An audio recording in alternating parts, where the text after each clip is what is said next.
Assalamualaikum warahmatullahi wabarakatuh. Perkenalkan, nama saya Rohana Tristina, NIM 0507261158. Program studi Agribisnis UPPJ UT Tenggarong Kutai Kartanegara. Berikut ini saya akan menjawab tugas 2 mata kuliah dasar-dasar penyuluhan modul 4 dan 5. Soal 1. Pengertian komunikasi umum dan komunikasi penyuluhan. Baik, untuk soal nomor 1, saya akan menjelaskan pengertian komunikasi secara umum. Terlebih dahulu, komunikasi. Kemudian, dalam konteks penyuluhan pertanian, komunikasi secara umum adalah proses penyampaian pesan dari satu pihak kepada pihak lain melalui saluran atau media tertentu, dengan tujuan agar terjadi pemahaman bersama. Dalam proses ini, ada beberapa unsur penting, yaitu pengirim pesan itu sendiri, media atau saluran penerima pesan, dan umpan balik. Sebagai contoh komunikasi secara umum, misalnya seorang guru yang menjelaskan pelajaran kepada murid-murid di kelas. Di sini guru berperan sebagai pengiriman pesan. Materi pelajaran adalah pesannya dan murid-murid adalah penerimanya. Sedangkan komunikasi dalam penyaluran pertanian sifatnya lebih khusus. Komunikasi penyuluhan adalah proses pertukaran informasi antara penyuluh dengan petani, yang tidak hanya tujuannya menyampaikan informasi saja, tetapi juga bertujuan mengubah pengetahuan, sikap, dan perilaku petani agar mau menerapkan inovasi teknologi pertanian lebih baik. Membedakan adalah komunikasi penyuluhan bersifat dua arah. Penyuluh bukan hanya bicara, tapi juga harus mendengar dan memahami kondisi petani. Contoh komunikasi penyuluh. Seorang penyuluhan pertanian lapangan adalah PPL di wilayah Kutai Kartanegara mengadakan pertemuan kelompok, lalu menjelaskan cara tanam legowo kepada para petani, kemudian mendiskusikan bersama kendala yang mereka hadapi di lapangan. Itu adalah komunikasi dua arah yang khas dalam penyuluhan. Soal 2. Manfaat cyber extension dalam kegiatan penyuluhan. Untuk soal nomor 2, saya akan menjelaskan sifat cyber extension dalam kegiatan penyuluhan pertanian. Cyber extension adalah bermanfaat teknologi informasi dan internet mendukung kegiatan penyuluhan pertanian. Jadi penyuluhan lagi harus selalu dilakukan tatap muka. Di lapangan tidak bisa manfaatkan website, media sosial, aplikasi smartphone maupun grup WhatsApp. Mendapat pertama adalah jangkauan yang sangat jauh lebih luas. Dengan cyber extension, seorang penyuluh bisa menjangkaukan ribuan petani di berbagai daerah sekaligus tanpa perlu pergi satu persatu ke setiap desa. Manfaat keempat adalah materi bisa diakses kapan saja dan berulang kali. Video atau paduan teknis yang diulang ke YouTube atau website bisa ditonton petani kapanpun mereka butuhkan, tidak hanya saat pertemuan berlangsung. Manfaat kelima adalah mendorong partisipasi yang lebih aktif melalui grup WhatsApp atau sosial media. Petani merasa lebih berani bertanya dan berbagi pengalaman sesama. Petani yang tidak mungkin mereka lakukan saat pertemuan formal. Sebagai contoh nyata, kemudian Pertanian RI sudah memiliki portal cyber extension di alamat Cyber Pertanian Go.id yang menyediakan sebagai informasi teknis pertanian bisa diakses oleh seluruh pertanian di Indonesia. Soal 3. Cara penyuluhan mengefektifkan komunikasi. Untuk soal nomor 3, saya akan menjawab bagaimana cara mengefektifkan komunikasi dengan petani. Yang pertama, penyuluh harus mengenal secara terlebih dahulu. Sebagai huruf lapangan, penyuluh perlu memahami latar belakang petani, mulai dari tingkat pendidikan, kondisi ekonomi, kebiasaan, hingga masalah nyata yang sedang mereka hadapi depan, begitu pesan yang disampaikan bisa tepat sasaran. Yang kedua, penyuluh harus menggunakan bahasa yang mudah dipahami. Istilah-istilah teknis pertanian sebagai menghindari, menjelaskan, dan cara sederhana. Lebih baik menggunakan bahasa sehari-hari atau bahasa daerah yang akrab di telinga petani. Yang ketiga, metode yang tepat. Tidak semua metode cocok untuk situasi bukti yang lapangan. Untuk kelompok besar, ceramah dan diskusi bisa dikombinasikan.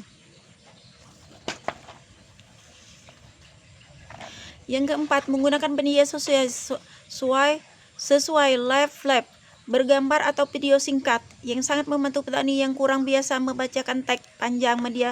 Media visual lebih mudah dipahami dan diingat. Yang kelima, membangun kepercayaan penyuluhan datang dan konsisten, jujur dalam menyampaikan informasi dan terbukti membantu petani mencerahkan masalah nyata yang lebih percaya dan pesanan yang lebih mudah diterima. Yang keenam, mendorong komunikasi dua arah. Penyuluhan harus memberi ruang yang cukup bagi petani untuk bertanya, menyampaikan pendapat, dan berbagi pengalaman. Komunikasi satu arah dari penyuluh petani saja tidak akan efektif dalam jangka panjang. Dan yang terakhir, melakukan tindak lanjut setelah penyuluhan selesai. Penyuluhan perlu memantau atau informasi yang disampaikan benar-benar diterapkan oleh petani dan memberikan pendampingan bila masih ada kendala. Soal 4, pengamatan kegiatan penyuluh di wilayah. Soal yang nomor 4, saya melakukan pengamatan kegiatan penyuluhan yang dilakukan di wilayah saya, yaitu di Kecamatan Tenggarong, Kutai Kartanegara. Dalam kegiatan penyuluh, saya yang amati penyuluh petani langsung. Beberapa inovasi pertanian kepada kelompok tani di sana. Inovasi pertama yang disampaikan adalah sistem tanam padi jajar legowo 2:1, yaitu pengaturan jarak tanaman yang memberi ruang lebih di antara dua baris tanaman agar bersinar matahari bisa masuk lebih optimal dan memudahkan perawatan. Inovasi kedua yang disampaikan adalah pembuatan dan penggunaan pupuk organik kompos dari limbah pertanian seperti jerami dan sisa-sisa tanaman sebagai upaya penggunaan ketergantungan pada pupuk kimia sekaligus menjaga kesuburan tanah dan jangka panjang. Ketergantungan pada pupuk kimia sekaligus menjaga kesuburan tanah yang jangka panjang. Inovasi ketiga adalah pengendalian hama secara terpadu atau PHT, di mana penyuluhan memperkenalkan menggunakan pestisida nabati yang dibuat dari bahan-bahan lokal sebagai alternatif yang lebih aman dan ramah lingkungan. Soal 5, terhadap adopsi inovasi pada sasaran. Untuk nomor 5, saya akan menjelaskan terhadap adopsi inovasi yang terjadi pada petani. Sasaran yang ada pada amati beserta alasannya. Menurut Everett Roger, proses adopsi inovasi melewati 5 tahap, yaitu awareness atau kesadaran, interest atau tumbuhan minat, evaluation atau penilaian, trial atau percobaan, dan terakhir adoption atau penerima penuh.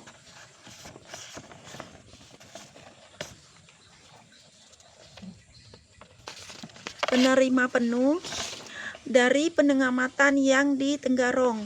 Inovasi jajar legowo sebagai besar petani berada tahap trial atau percobaan.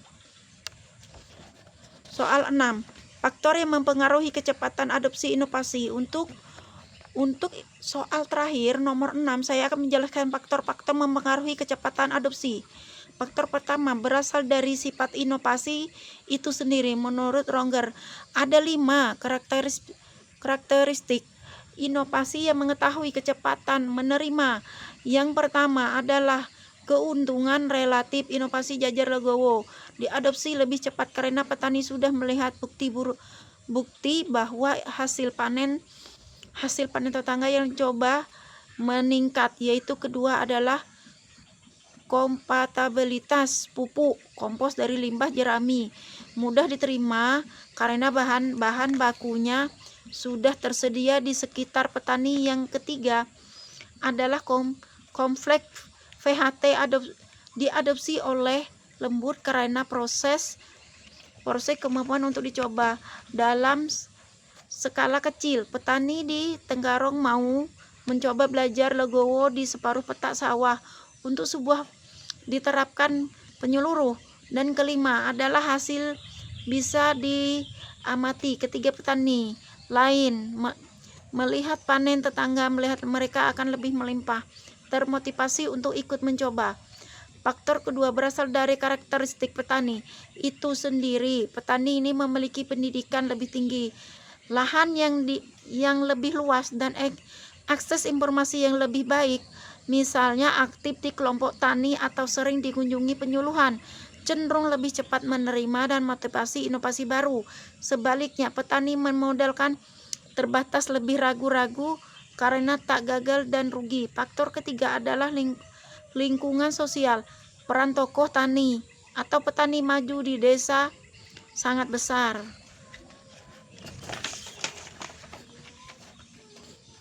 Selain itu, dukungan sebagai lembaga adalah kelompok tani yang aktif, kooperatif, dan akses ke pasar yang jelas mendorong petani lebih berani berinovasi. Terima kasih.